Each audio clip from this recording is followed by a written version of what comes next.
Kolkata RG Kar medical रे trainee doctor को दुष्कर्म और हत्या मामला रे आज सुनानी करिवे सुप्रीम कोर्ट। प्रधान विचारपति अध्यक्षतार गठित 3 जणिया खंडपीठ यह मामलार शुनानी करेंगे। या पूर्व सर्वोच्च अदालत ट्रेनी डाक्तर को दुष्कर्म और हत्या और डाक्तखाना भंगारुजा मामला रे समस्त तथ्य मगाई यार अनुध्यान कर दुष्कर्म और हत्या मामला सारा देश में आलोड़न सृष्टि करथिबा बेले याकु सर्वोच्च अदालत गुरुत्वर सह ग्रहण कर प्रधान विचारपति जस्टिस जीवाई चंद्रचूड़, जस्टिस जेवी पर्जेवाला, जस्टिस मनोज मिश्र आज सकाळ 10:30 समय यह मामला उपर शुनानी करने अगस्ट 9 तारिख में कोलकातार आरजीकर कॉलेज और हॉस्पिटल एक सेमिनार हॉल रे ट्रेनी डाक्तर जन को दुष्कर्म पर हत्या कर 18 तारिख में सुप्रीम कोर्ट रे एक पिटिशन दाखल कर अधिक सूचना सीनियर लीगल रिपोर्टर विभूति साहू वर्तमान जोड़ी होती फोन लाइन रे। विभूति निज आड़ू विचार पाई मामला को सर्वोच्च अदालत ग्रहण कर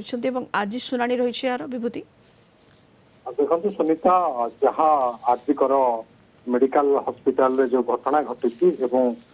डॉक्टर ममिता देवनाथ जहाँ मृत्यु होती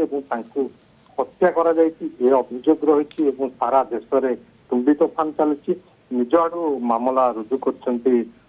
सुप्रीम कोर्ट प्रधान विचारपति डॉक्टर जस्टिस जीवाई चंद्रचूड़, जस्टिस जेबी पर्जेवाला, जस्टिस मनोज मिश्रा खंडपीठ में आज एने शुनानी धार्य होती लिस्टिंग होती 10:30 बेले ये मामलार शुनानी करेंगे सर्वोच्च न्यायालय और सर्वोच्च न्यायालय देखिए ये घटना कौन रही प्रकृत में घटना कहीं घटला कि सिक्यूरीटी लाप्स थिला ए सब दिगरे किसी निर्देशनामा दे पारती सर्वोच्च न्यायालय और आप जानते जो भाव में अगस्ट 9 तारिख में घटना घटला परवर्ती समय कोलकाता हाइकोर्ट निर्देश क्रमे सीबीआई मामलार तदंत करुच्ची सीबीआई सेपटे पूर्वतन प्रिंसिपाल संदीप घोष को रिमांड रे नहीं जेरा सहित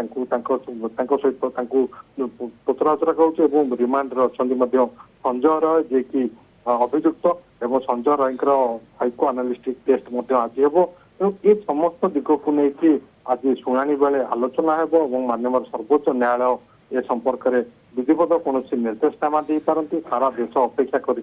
सर्वोच्च न्यायालय ए घटना ये जो घटना घटी बर्तमान सारा देश में मेडिकल सेवा डाक्तरी सेवा संपूर्ण ठप हो जाए डाक्तर मैंने आंदोलन रही सबू राज्य में डाक्तर मैंने आंदोलन चलाई तो ये घटना को लेकिन किभली स्वाभाविक परिस्थिति फेरी आसो सहित पीड़िता को न्याय मिल पार से समस्त दिग को आलोचना करेंगे तर्जमा करेंगे माननीय सर्वोच्च न्यायालय और माननीय सर्वोच्च न्यायालय कौन निर्देश दूसरी समस्त अपेक्षा रही। सुनीता बहुत धन्यवाद Vibhuti Sahu senior legal reporter phone line रे जोड़ी होते अधिक सूचना दूसरे।